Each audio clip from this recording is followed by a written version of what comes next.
आबेस की प्रार्थना। यह प्रार्थना बहुत सुंदर है और इसे हम एक इतिहास 4:9 से 10 में देख सकते हैं। आबेस अपने भाइयों से अधिक प्रतिष्ठित हुआ और उसकी माता ने यह कहकर उसका नाम आबेस रखा कि मैंने इसे पीड़ित होकर उत्पन्न किया।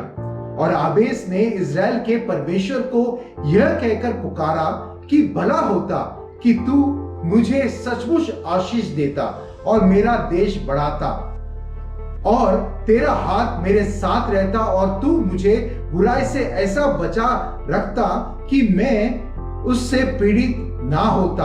और जो कुछ उसने मांगा वह परमेश्वर ने उसे दिया। आबेस का नाम उस स्थिति के आधार पर रखा गया जो उसकी मां के लिए दर्दनाक था। उसके नाम का सीधा अर्थ है पीड़ा। उसे पीड़ा सिर्फ उस समय नहीं मिली, पर उसकी प्रार्थना से पता चलता है कि वह पीड़ित था उन बुराइयों से जो उस समय वहां हो रही थी, और साथ ही वह विभिन्न प्रकार की विफलताओं से गुजर रहा था। वह अपने आप को सीमित और वह दूसरे लोगों के मुकाबले कमजोर और गरीब था।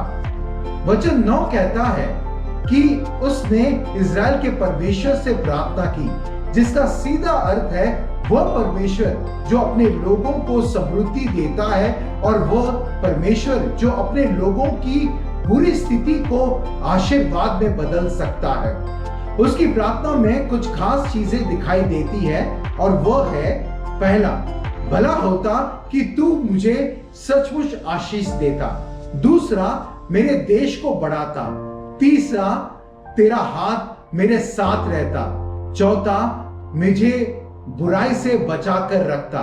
पांचवा, मेरे जीवन का फल पीड़ा ना होता। शास्त्र कहता है कि परमेश्वर ने उसकी प्रार्थना सुनी और वह अपने भाइयों से अधिक प्रतिष्ठित हुआ।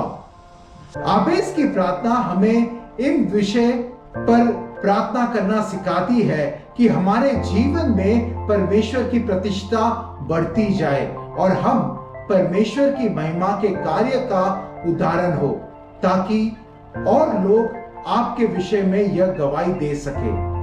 मेरी आज की प्रार्थना आपके लिए यह है कि आप पर सचमुच परमेश्वर की आशीष हो और आपके जीवन में हर प्रकार का स्तर बढ़ता जाए।